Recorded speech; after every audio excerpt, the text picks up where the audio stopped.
Pasca demonstrasi rusuh di halaman kantor DPRK Kota Lok Sumawe dan menimbulkan korban luka-luka di kedua belah pihak, baik dari kepolisian maupun pihak mahasiswa, sejumlah mahasiswa Universitas Malikus Saleh Lok Sumawe menggelar konferensi pers di salah satu kafe di Lok Sumawe pada hari Minggu kemarin 25 Agustus 2024. Menurut Ketua BEM Universitas Malikus Saleh, M. Ardi Maulana, aksi kerusuhan dipicu terlambatnya para wakil rakyat menemui para pendemo.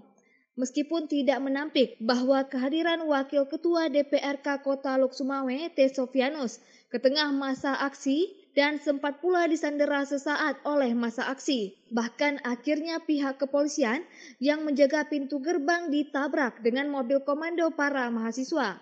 Menurutnya semuanya sudah terlambat karena setelah mahasiswa berhasil dipukul mundur oleh pihak kepolisian dari Polres Lok Sumawe. Berikut pernyataan Ketua BEM Unimal saat menjawab pernyataan Puja TV. Apa alasannya sampai menabrakkan mobil ke pagar betis pihak kepolisian? Kita ketahui bahwa kalau masuk ke dalam itu kan tugasnya daripada pihak kepolisian itu, ya kan, tanggung jawab pihak kepolisian. Mereka kan anggota DPRK hanya dinegosiasi. Memang pihak kepolisian memang tidak mengizinkan masuk.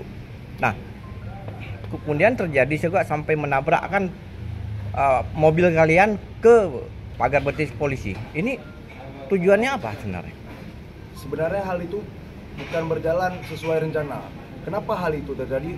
Lagi-lagi karena DPRK tidak menjumpai masa aksi. Saat kami awal datang, apakah ada DPRK menjumpai masa aksi? DPRK menjumpai setelah kami dipukuli.